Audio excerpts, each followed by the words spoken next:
Hey everyone, it is E and welcome back to my channel. In this week's video, I'm going to be talking about The Legend of Korra, which is the spin-off series from Avatar: The Last Airbender. So if you have been watching Netflix recently, then you'll know that Avatar: The Last Airbender was added to Netflix, and shortly thereafter, Legend of Korra was added as well. When Legend of Korra was originally released, I watched every episode pretty faithfully, and I have all 4 seasons of Legend of Korra on Blu-ray or DVD, just like I have Avatar: The Last Airbender. So for me, when Legend of Korra and Avatar were added to Netflix, it really didn't matter that much to me because I already had them available for binging, but it is a lot more convenient to just stream them versus having to pop in DVDs and all that kind of stuff. Anyway, when Legend of Korra was released to Netflix, a lot of people obviously rewatched it. However, I did not. I did rewatch Avatar: The Last Airbender, but I didn't rewatch Legend of Korra. And I don't think I'm going to anytime soon. And I guess that's kind of the point of this video, is to talk about why I don't think I will anytime soon. I want to start off by saying, first and foremost, that I think Legend of Korra is a great TV show, and I really liked it. Especially when it was first airing, I really enjoyed it. And I have a lot of nostalgia for the show, in some ways even more so than Avatar: The Last Airbender. When Avatar: The Last Airbender was on TV, not a lot of my friends that I knew were watching it. A lot of them were watching it, they just didn't talk about it. However, when Legend of Korra was releasing, I was in late high school and in college, and a lot of friends that I met were watching it, and so it was something that I could meet people and connect with them over. And that was really cool. So Legend of Korra in that way always will have kind of a special place in my heart. I made a lot of friends in college through Legend of Korra, and that's really cool. Another, thing I'll mention, the things I like about Legend of Korra. For one thing, I like Korra. I think that she's a really interesting character, and I like how different she is from Aang as an avatar.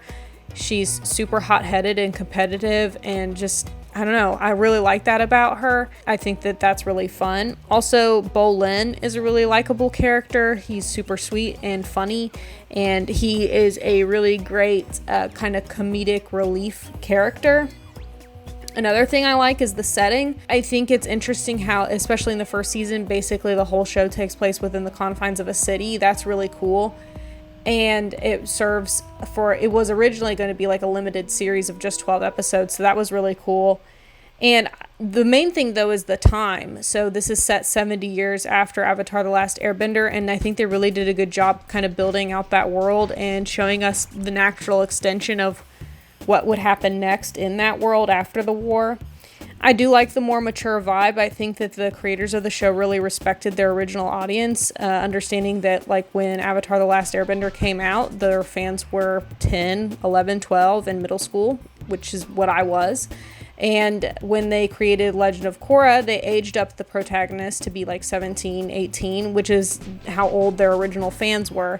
So it was really respectful to the original fans of Avatar: The Last Airbender to create a spin-off series that more directly catered to them. So that was really cool.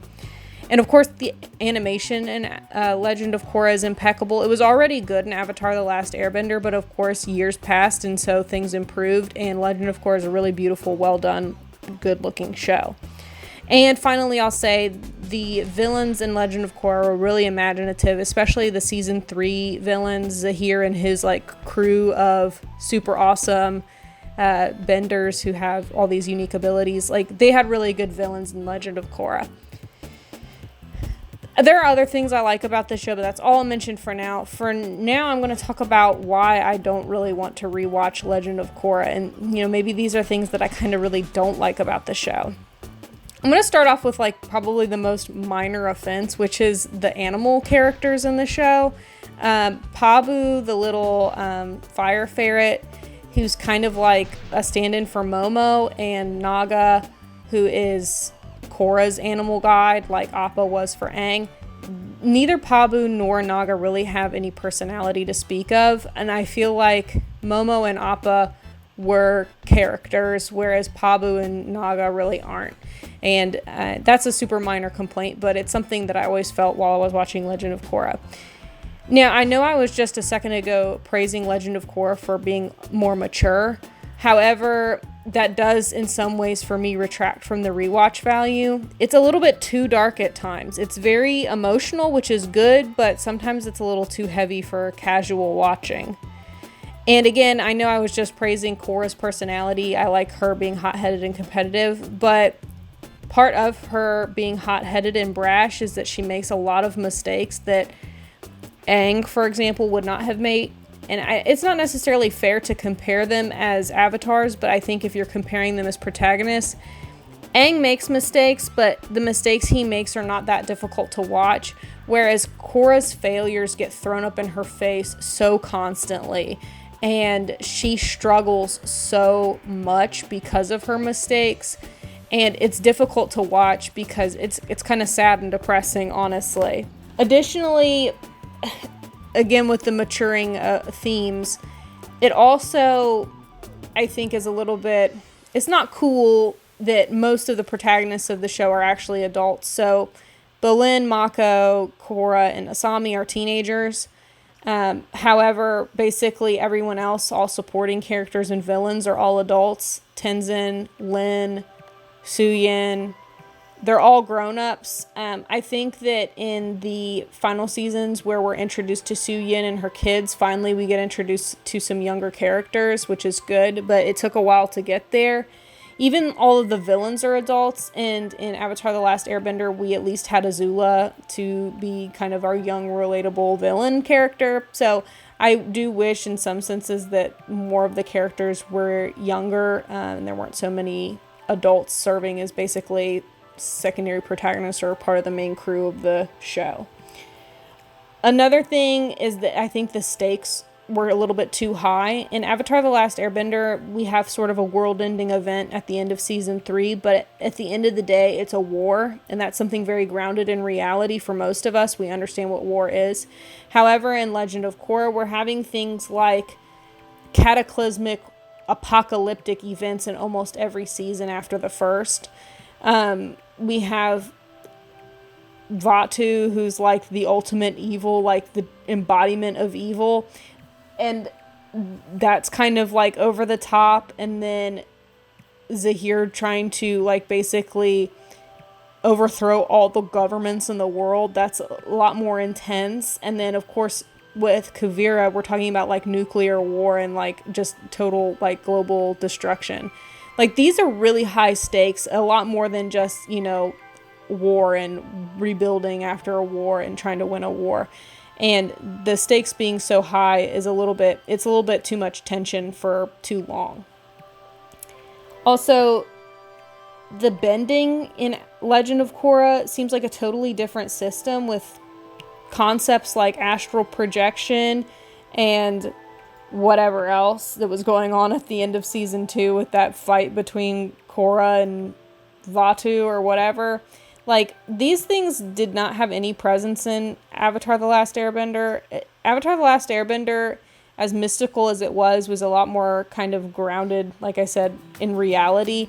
And in Legend of Korra, we have things like bloodbending being able to be done outside of a full moon, things that just were not present in Avatar The Last Airbender and in some ways violate the rules that were established in Avatar The Last Airbender. Like, what even is spirit bending? In season 2, when the waterbender are like swirling the water around the spirits to calm them, what is that? Like, spirit bending was introduced in Avatar The Last Airbender as a means of taking someone's bending away. It wasn't introduced as a way to control spirits. And why would a waterbender be able to do that? It just didn't make any sense. And like I said, these concepts had no place in the Avatar universe before Legend of Korra, and then they're introduced in Legend of Korra without any real explanation, and they're totally unbelievable to me. Also, the spiritual side of things seems very different. The spirits, like I said, being able to be manipulated through some form of waterbending, apparently. But they even look different. They're more like pastel, colorful, whimsical, cute, and magical looking.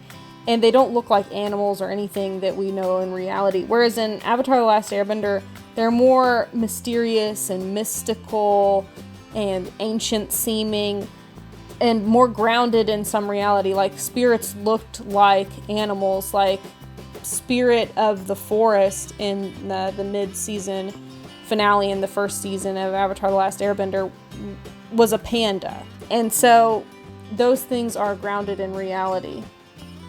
There's too much info also in Legend of Korra. There's too much canon, so to speak. There are things I just don't want to know.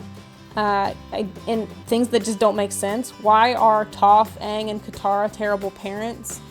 Why is Toph a cop? These things just don't make sense, and I want to be able to imagine what life was like for the original Team Avatar, and instead I'm being told what life was like for the original Team Avatar.